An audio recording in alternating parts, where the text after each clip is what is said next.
એક વસ્તુ સાંભળતા આવ્યા છે કે પુષ્ટિ માર્ગમાં વૈષ્ણવો ઓછા છે.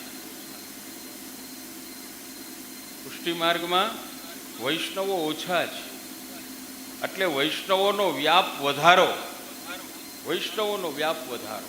જેમ બને એમ પુષ્ટિ માર્ગમાં લોકો જોડાય એવી કોશિશ કરો.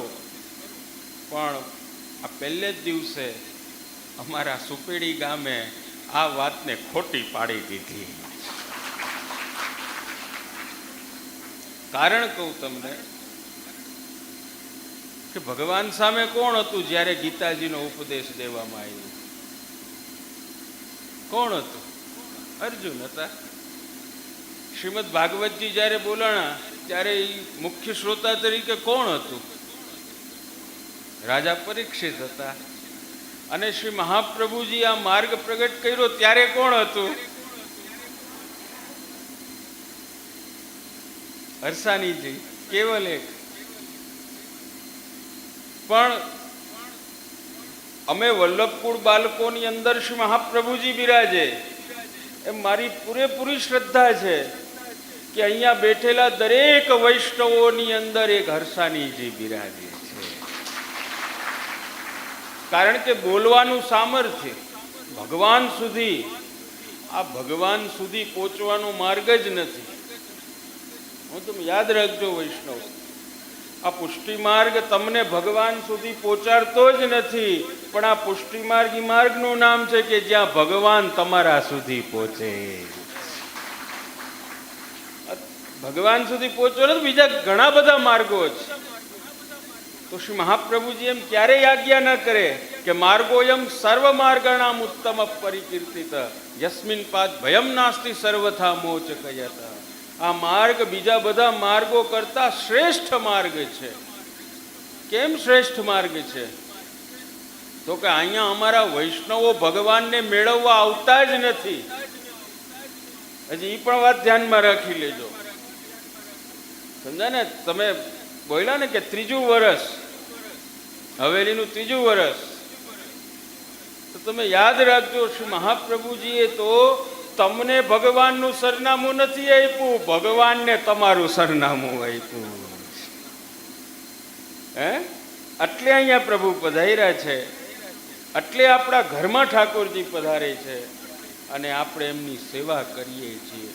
પણ એક બહુ ગંભીર વાત છે, અને ગંભીર વાત એ છે કે એક રીત, જેમ કે આપણે કીર્તનમાં આપણે ગાઈએ ને કે સેવા રીત પ્રીત વ્રજ જનકી. તો આમ જોવા જાવ ને તમે તો પ્રેમના પાઠ ક્યાંય ભણાવવાના ન હોય, એ તો સહજ છે. પણ શ્રી મહાપ્રભુજી અને ગુસાઈજીએ પુષ્ટિ માર્ગ નામની એવી સ્કૂલ, એવી યુનિવર્સિટી ઊભી કરી છે કે જેમાં પ્રભુને કેવી રીતે પ્રેમ કરાય, પ્રભુમાં એ મારો જોવો, પુષ્ટિ માર્ગમાં ભગવાન તરીકે કૃષ્ણને આપણે જોતા જ નથી. અને જો તમે જોશો તો એટલી તમારી અંદર મર્યાદા આવી જશે. પુષ્ટિ માર્ગમાં પ્રભુને ક્યારેય ભગવાન તરીકે આપણે નથી જોતા, પણ પુષ્ટિ માર્ગમાં તો આપણે કૃષ્ણને એક પ્રેમી તરીકે જોઈએ. અને એ કૃષ્ણને કેવી રીતે એમને પ્રેમ કરવો અને પછી કૃષ્ણનો પ્રેમ આપણી ઉપર કે આપણી અંદર કેવી રીતે પ્રગટ થાય, એ પ્રેમના પાઠ શ્રી મહાપ્રભુજીએ આ માર્ગ પ્રગટ કરી અને પોતાના ઉપદેશ દ્વારા આપણને સમજાવ્યું. કેવી સરસ વાત કરી કે ખાલી તમે જોયા કરશો તો પ્રેમ ક્યારેય નહીં થાય. ખાલી મોનથાર જોયા કરો તો બોલ, પરમ દિવસે છે ને, હવે આપણે ખાલી મોનથાર જોયા જ કરીએ. ભૂખ લાગે તોય નહીં, જોવા નો. પુષ્ટિ માર્ગ એવો માર્ગ છે તો એમાં, અને હું તો એનાથી આગળ કહું કે આપણું આ જેટલું આખા વિશ્વમાં જેટલા પણ ધર્મ સંપ્રદાય હોય એ બધા જ ધર્મ સંપ્રદાયમાં ભગવાનને કેવી રીતે ભજવા એ તો બધું અલગ અલગ પ્રકાર બતાવ્યો છે. અને એનાથી ભગવાનને ભજવાના જે કંઈ પ્રકાર છે એ પ્રકાર છે એમાં. પણ આપણો સનાતન ધર્મ એવો ધર્મ છે કે કોઈ ધર્મે એ નથી બતાવ્યું કે ભગવાન કેવા હોય. જોઈ લો તો ક્યાં એમ નથી કીધું કે ભગવાન કેવા હોય, એ કોઈ નથી બતાવ્યું. ભગવાન છે, ભગવાનનો મેસેજ લઈને કોક આવે છે, ભગવાન દ્વારા કોકને મોકલા છે ને એ તમને કહે છે કે હવે તમે આમ રહ્યો ને મારો, આને મારો, તમે મારશો તો ઓલા પ્રસન્ન થઈ જશે, ઓને ગાળો દેશો તો ઓલા પ્રસન્ન થઈ જશે. પણ શ્રી મહાપ્રભુજી આજ્ઞા આપણને કરી કે કોઈ ધર્મ સંપ્રદાય વિશ્વનો એવો નથી આપણા સનાતન ધર્મ જેવો કે જેણે એમ કીધું કે નહીં ભગવાનને ભજવા. પણ કેવી રીતે ભજવા? તો કે ભગવાનનો સ્પર્શ કરીને ભગવાનને ભજવા.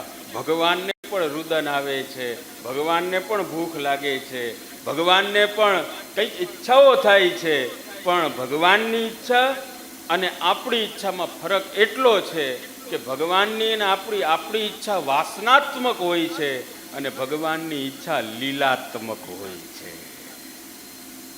એમાં કોઈ ભગવાનની ઈચ્છામાં કંઈ ઘટે. હવે જેમ કે આપણે પ્રસાદ લેવા બેઠા હોય ને કોકની થાળીમાં આવી જાય ભજીયા ચટણી અને આપણી થાળીમાં ના આવે તો આપણે કહીએ ને કે ભાઈ આમાં ઘટે જ. બોલશો ને આમાં ઘટે જ. શું ઘટે? તો કે ભજીયા ચટણી આમાં તો આવ્યા, આમાં કેમ ના આવ્યા? તો આપણે જે કંઈ કાર્ય કરશું ને એ કાર્ય ક્યારે થશે કે જ્યારે આપણા મનમાં એક ભાવના આવે છે કે આ મારી પાસે નથી, એને મેળવવા માટે આપણે પ્રયત્ન કરશું.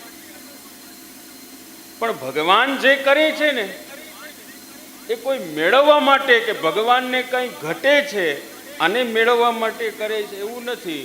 ભગવાન તો સ્વયં પોતે પૂર્ણ છે, છતાંય પોતે જ પોતાની લીલાનો આનંદ લેવા માટે લીલા કરે. તમે ક્યારેય એમ નહીં માનતા કે ભગવાન તમારા ઘરે પધાર્યા એ તમારો ઉદ્ધાર કરવા પધાર્યા. મહાપ્રભુજી કહે છે કે એ તો સામાન્ય વાત છે. ઉદ્ધાર કરવું કે ભગવાનને તમારા ઘરે પધારીને જ કરી શકે એવું કાંઈ નથી. ભગવાનને તમારા ઘરે પધારે ને પછી તમારો ઉદ્ધાર કરે એવું છે જ નહીં કંઈ. એ તો જ્યાં બિરાજે છે ને ત્યાંથી પણ કરી શકે છે, ધારે કરી શકે છે. કરતુમ અકર્તુમ અન્યથા કરતુમ એવું ભગવાનનું સ્વરૂપ છે. છતાંય તમારા ઘરે પધાર્યા છે ને હકીકત એવી છે. વ્રજમાં એ ભગવાન પધાર્યા છે. મહાપ્રભુજી સમજાવે છે કે એ કંઈ વ્રજના જીવોને ઉદ્ધાર કરવો છે એ મુખ્ય પ્રયોજન નથી, તો સામાન્ય વાત છે.